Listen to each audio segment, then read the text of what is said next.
for certain reforms, but as I said all along, there is no quid pro quo, and I think there's a lot that needs to be done before a tax increase, and I also am really concerned about the size of that increase. I mean, I often said during the election that I gave Governor Quinn credit for running on what he believes in, which is a 1% increase. This is more than double that. To me, that's kind of a bait and a switch, and I think it's wrong, and it's wrong to do it in a lame duck session. Is it a sign to you that they're going to go ahead with it now, given the fact they're not even talking to you or Leader Cross anymore? Well, it sounds like that they're going to do that, and I guess there's some sense to that. After all, they have had control for 8 years. We've warned them as Republicans repeatedly that we were headed for a problem.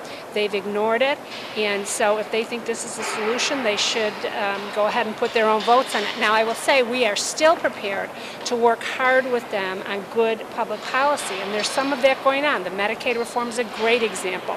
We've seen McPeer reforms. We're still working on workers' comp.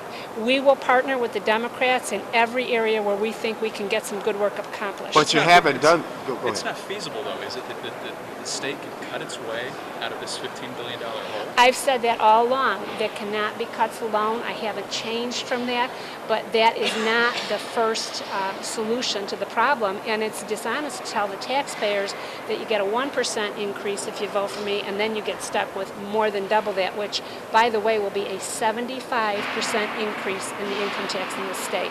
And you think that's a bait and switch by Governor Quinn? I absolutely believe it's a bait and switch. He's talked about 1%. And now they're talking.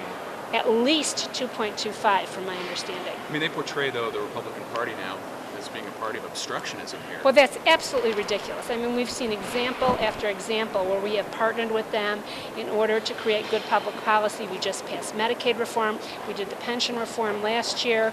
We've worked on the Capitol bill. We're currently working on workers' comp.